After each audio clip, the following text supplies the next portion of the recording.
8 horas, seja muito bem-vindo ao Jornal Gente desta terça-feira, 25 de agosto de 2020, e mais um estudo demonstra aquilo que a gente tem falado com muita insistência aqui na Rádio Bandeirantes, que o dedo na ferida, quando for colocado mesmo, vai mexer com privilégios do setor público. A gente está falando sobre como o dinheiro que é arrecadado no nosso país, como o governo, que está aí no conceito, para arrecadar e distribuir, gasta o nosso dinheiro. E quando se coloca uma lupa no que acontece hoje em gasto público, a gente descobre que esse dinheiro poderia estar fluindo de uma outra forma, voltando para quem paga, de outra forma em serviços, em segurança social e não em pagamento de salários. Ontem nós ouvimos aqui o relator do Orçamento 2021 dando um dado assombroso. O senador, que é o relator do orçamento, disse que 96% dos recursos já estão empenhados, e a maior parte desses 96% com pagamento de salários. Ou seja, na prática, o que sobra para o gestor público decidir para onde vai a verba é muito pouco, pela estrutura que a gente tem. E hoje, mais um estudo mostra exatamente isso. Entre as 10 ocupações mais bem pagas no Brasil, 6 estão no setor público. É um levantamento da FGV Social com base em declarações de imposto de renda. Está na Folha hoje. E isso indica o seguinte: quando você leva em conta imposto de renda, é indiferente que o salário do servidor seja o bruto, seja o penduricalho, seja o auxílio X, o auxílio Y, é aquilo que você declara, é o salário real. E não é aquela ficção que a gente criou para conseguir burlar o teto constitucional dos salários. Olhem só aqui os dados que são colocados nesse estudo. Membro, na média, em declarações do imposto de renda à pessoa física. Membro do Ministério Público, procurador e promotor, tem, na média, R$53 mil de renda por mês. Membro do Poder Judiciário, ministro, juiz e desembargador, e de Tribunal de Contas, R$51 mil na média. Diplomatas e afins, 39 mil. Advogado do setor público, procurador da Fazenda, consultor jurídico, procurador de autarquias e fundações públicas, R$30 mil por mês. Todos esses aqui são cargos públicos. Só abaixo disso é que aparecem médicos com R$30 mil aqui, uma função na iniciativa privada. Quem lidera essa base mensal são titulares de cartórios, com mais de R$103 mil por mês na média de rendimento mensal. E aí, nesse momento em que o governo fala muito e adia lançamento de pacote econômico, que adia lançamento de programa de distribuição de renda, a pergunta que a gente faz aqui com insistência, e me perdoem aqui a insistência, até a chatice, mas é que alguns assuntos a gente tem engolido há muito tempo e acho que é hora da gente não engolir mais, quando o governo, ou algum governo que seja, porque esse aqui eu tenho minhas dúvidas, vai ter coragem de colocar o dedo nessa ferida, que é o da reforma administrativa. Cláudio Humberto, direto de Brasília. Bom dia, Cláudio. Muito bom dia, Thaís Freitas, muito bom dia, ouvintes, bom dia, São Paulo. Olha, esse é um dos graves problemas brasileiros, né? Há um empresário muito respeitado aqui em Brasília, que, aliás, recentemente faleceu de Covid-19, que ele costumava dizer nas suas intervenções que o problema do Brasil é exatamente esse. O serviço público virou um grande negócio, né?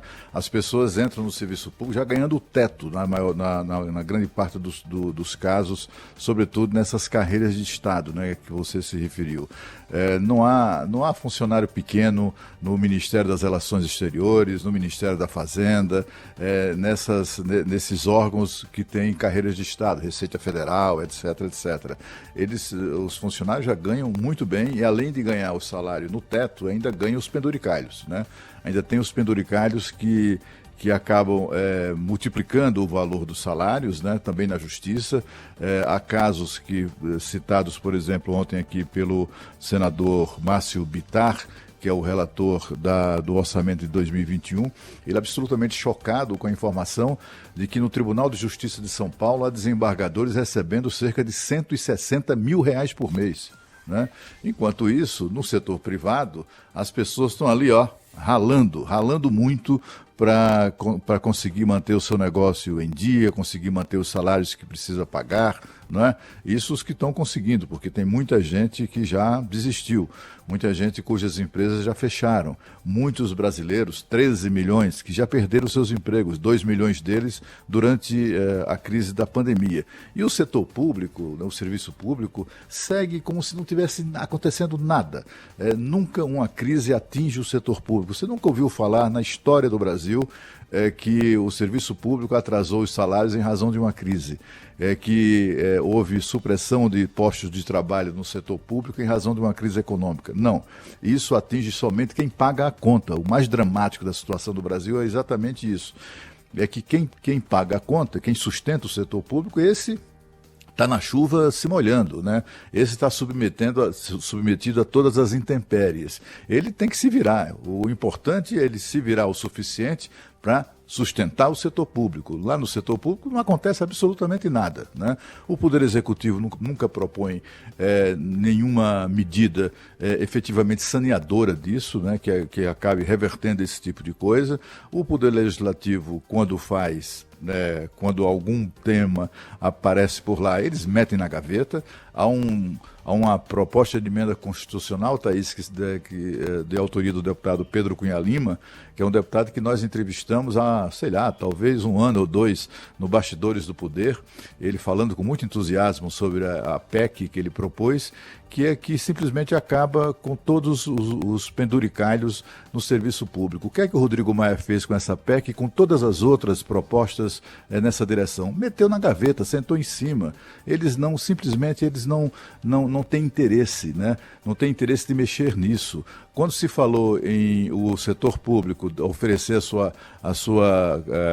o seu sacrifício, né, para o enfrentamento da crise, tanto quanto acontece no setor privado, pessoas com salários reduzidos, pessoas que perderam salários, etc. e tal, o Rodrigo Maia reagiu a isso com deboche. Olha, se o Poder Executivo quiser tomar iniciativa, nós podemos pensar. E aí o Toffoli, o presidente do Supremo Tribunal Federal, o ministro Dias Toffoli, já sartou de lá, bravo como uma arara, né? Disse, epa, no meu ninguém mexe, na justiça ninguém mexe, funcionário da justiça não reduz salário. E aí por aí você vê que o Supremo Tribunal Federal decidiu que é legal, que é legítimo, que sejam reduzidos os salários suspensos, reduzidas cargas horárias e salários dos funcionários do setor privado. Mas quando chegou no setor público, epa, pode não. E aí, redutibilidade dos salários? Aí argumentos não sobram, não faltam, né? E quando a gente assiste uma tentativa como essa no orçamento, com a PEC, essa super PEC, né, que está para ser lançada, etc. e tal. Quando alguém fala em reduzir qualquer coisa, suprimir privilégios, regalias no setor público, é uma dificuldade. Eu, pessoalmente, não levo fé, eu sou absolutamente cético com relação a qualquer iniciativa consequente no sentido de reduzir isso, de acabar com esses privilégios, essas regalias. Porque se passar pelo Executivo, passar pelo Legislativo, já vai passar uma coisa muito marromenos. Mas se passar qualquer coisa, ainda que marromenos, né, como se diz, quando for judicializado, e vai ser judicializado, se não for por algum funcionário individualmente, vai ser judicializado pela pelegada do movimento sindical, né? Quando chegar no Supremo, eles derrubam, eles se protegem, eles agem como se fosse uma casta, é uma sociedade de casta. Nós que não fazemos parte do setor público só temos uma única obrigação: sustentá-los. Cláudio Humberto, ouvinte da Rádio Bandeirantes. Hoje tem um sotaque diferente chegando aqui na nossa bancada. Quem tem sotaque acha que não tem, né? Então falou, eu não tenho. Mentira. Sotaque paulistano, demais. O Cláudio Humberto Alagoano, então tem sotaque nordestino delicioso. E o Felipe Vieira, nosso companheiro aqui do Band News TV, jornalista, já cobriu muita coisa na vida, tá sempre acompanhando a cena política. Gaúcho, seja bem-vindo, Felipe. Bom dia, tudo bom? Tudo bem? Que vozeirão, hein? Seja bem-vindo aqui, nosso convidado hoje na bancada do Jornal Gente. Felipe. Agradecer o convite de vocês, é um prazer retornar ao Gente, né? Porque Fiz participações esporádicas no Gente há algum tempo, quando comandava o Jornal Gente lá em Porto Alegre, né? E depois em algumas coberturas internacionais com presidentes da República, governadores do Estado e eventos internacionais também.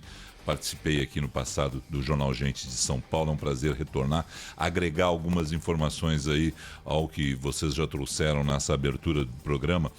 Essa pesquisa da FGV atual, que está na Folha de São Paulo de hoje, é uma pesquisa recorrente do Banco Mundial. O Banco Mundial, inclusive, lançou há alguns anos um relatório chamado Um Ajuste Justo, propostas para aumentar a eficiência e equidade do gasto público no Brasil. E ali já mostrava que o servidor público brasileiro ganha 67% em média a mais do que o empregado do setor privado, e é a maior diferença entre 53 países pesquisados pelo Banco Mundial. Quer dizer, mostra realmente que o Brasil está muito distante de outros países com que quer se equiparar a todo o momento, né? Essa situação é uma situação que tem que ser revista, mas como já disse o Cláudio, não é pelo Supremo Tribunal Federal que a gente vai ver isso, nessa vergonhosa, inclusive, decisão do Supremo, dizendo o seguinte: olha, a iniciativa privada pode reduzir o salário, não tem problema nenhum, a irredutibilidade existe apenas para o funcionalismo público, que boa parte está em casa, né? Boa parte está trabalhando em home office, mas boa parte não está trabalhando. E a gente tem aí denúncia a todo momento de pessoas que estão fora de qualquer tipo de atividade. Para piorar a situação, é bom lembrar que há alguns dias o CNJ, o Conselho Nacional de Justiça, disse que é absolutamente legal que as pessoas peguem os seus computadores, seus laptops e vão para qualquer parte do mundo, né, trabalhar em home office em qualquer parte do mundo, servidor público, porque não há problema nenhum nisso. Só que ninguém está vendo a produtividade disso, né, no dia a dia. Quem é que está confirmando, quem é que está conferindo a produtividade? Não é o que a gente vê em diferentes serviços, né, que deveriam ser prestados ao público. Ah, não, olha só, a possibilidade existe de prestar esse serviço em nível de home office. Tudo bem, mas não é o que a gente ouve nos nossos ouvintes, os nossos telespectadores da Band reclamando, né, que muitos dos serviços são prestados com baixa qualidade e outros deixaram de ser prestados. Então, isso é algo preocupante. Em um país onde a gente tem uma carga tributária altíssima e onde a gente vê, né, privilégios que são aferidos através dos nossos impostos, infelizmente, né, o Brasil vai ver cada vez mais cair o nível de saúde e educação, e os nossos impostos continuam aumentando. A carga tributária, a gente se fala em rever ela na reforma que está sendo proposta no Congresso, mas não vai se rever. Por todos os números que já foram aferidos por todos os técnicos, a gente vai ter uma carga tributária sendo mantida igualzinha, Thaís.